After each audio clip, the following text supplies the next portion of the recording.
হামলা করার পর আহত করবে, রক্তাক্ত করবে, বুট দিয়ে তাদেরকে পারাবে, লাঠি দিয়ে পিটা লাঠি ভাঙবে, এই অধিকার সেনাবাহিনীকে কে দিল? যে যারা আন্দোলন করছিল, যারা পঞ্চগড়ের জুলাইয়ের সম্মুখ সারির যোদ্ধা, এরকম 5-6 জনকে টার্গেট করে আলাদা আলাদা করে টেনে হিসড়ে জেলা পরিষদের ভিতরে নিয়ে যাওয়া হয়েছে।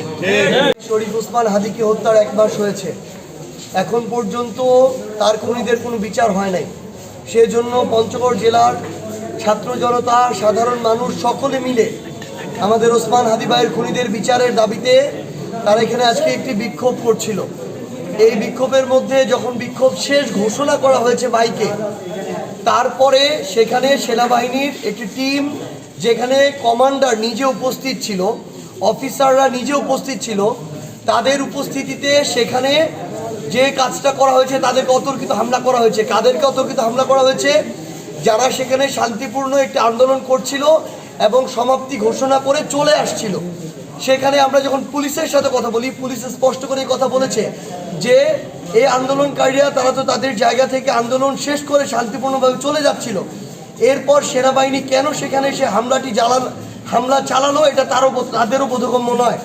আমরা জেলা প্রশাসনের সাথে কথা বলেছি, জেলা প্রশাসন তাদের জায়গা থেকে বলতে পারছে না যে এটা কে কমান্ড করেছে। আমরা যতদূর জানি জেলা প্রশাসকের অধীনে একটা জেলায় একটা সেনাবাহিনীর ক্যাম্প থাকে, তার অন্তত তার সাথে পরামর্শক্রমে কিংবা নির্দেশক্রমে তারা তাদের কার্যক্রম পরিচালনা করে, কিন্তু তিনিও এটা জানেন না।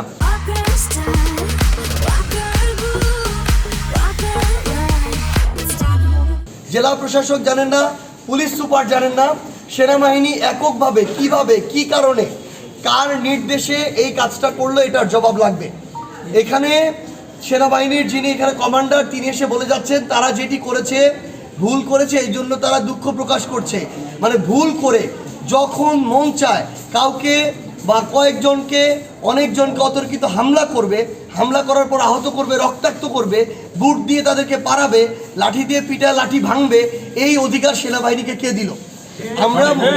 আমরা স্পষ্টভাবে মনে করি সেনাবাহিনী একটা ডিসিপ্লিন ফোর্স, চেইন অফ কমান্ডে কারো কমান্ড ছাড়া কোনোদিন কোথাও মুভ করে না, 1 পাও মুভ করে না।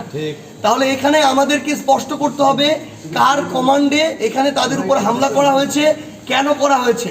এই জিনিসটা স্পষ্ট করা ছাড়া পঞ্চগড় জেলার যারা সাধারণ ছাত্র জনতা তারা কখনো চুপ থাকবে না। 2 নম্বর কথা হচ্ছে, আমরা সেখানে স্পষ্টভাবে দেখেছি আমাদের যারা মিডিয়া কর্মী ছিল তাদেরকেও পিটানো হয়েছে, তাদের হাত থেকে মোবাইল কেড়ে নিয়ে মোবাইলের ভিডিও তাদেরকে মানে আঘাত করে সেই ভিডিও ডিলিট করা হয়েছে। আমরা ওখানে স্পষ্ট করে দেখেছি যে যারা আন্দোলন করছিল, যারা পঞ্চগড়ের জুলাইয়ের সম্মুখ সারির যোদ্ধা, এরকম 5-6 জনকে টার্গেট করে আলাদা আলাদা করে টেনে হিসড়ে জেলা পরিষদের ভিতরে নিয়ে যাওয়া হয়েছে। আমাদের সামনে প্রকাশ করতে হবে, এই দায়িত্ব জেলা প্রশাসককে নিতে হবে। তিনি বলছেন সেটা কিভাবে হয়েছে তিনি জানেন না, কিন্তু জেলা প্রশাসকের ওই যে জেলা পরিষদের যে কার্যালয়, সেখানে যে সিসিটিভি ফুটেজ, ওই ফুটেজ তার প্রশাসনের অধীনে। এখানে ফুটেজ গায়েব করার কোনো নাটক চলবে না, স্পষ্ট করে ফুটেজ আমাদেরকে দেখাইতে হবে। আমরা স্পষ্ট করে বলি, যদি আমাদেরকে এটা বলা হয় যে ওই ক্যামেরা চলে না, এই চলে না, ওই চলে না, এই নাটক আমাদের সামনে চলবে না। আমাদেরকে স্পষ্টভাবে দেখাইতে হবে কারা করলো, কি কারণে করলো, কেন করলো, এবং তাদেরকে উপযুক্ত শাস্তির আওতায় না আনা পর্যন্ত পঞ্চগড় জেলার শান্তিকামী আমাদের শহীদ ওসমান হাদির উত্তরসূরিরা কখনোই চুপ থাকবে না। আমরা আমাদের জায়গা থেকে সর্বশেষ শুধু এটুকুই বলি, আমাদের জেলা প্রশাসকের এসেছিলেন, জেলা পুলিশ সুপার এসেছিলেন। আমরা স্পষ্ট করে একটা কথা বলি, আজকে সেনাবাহিনীর যারা সৈনিকরা সহ যারা ওইখানে ছিল তাদের আচরণকে আমরা সন্দেহমূলকভাবে দেখি। এই আচরণ নির্বাচনের আগে কোনো একটা পক্ষকে দমিয়ে দেওয়ার আচরণ, কারণ তারা কোনো ধরনের উগ্র আচরণ সেখানে করে নাই।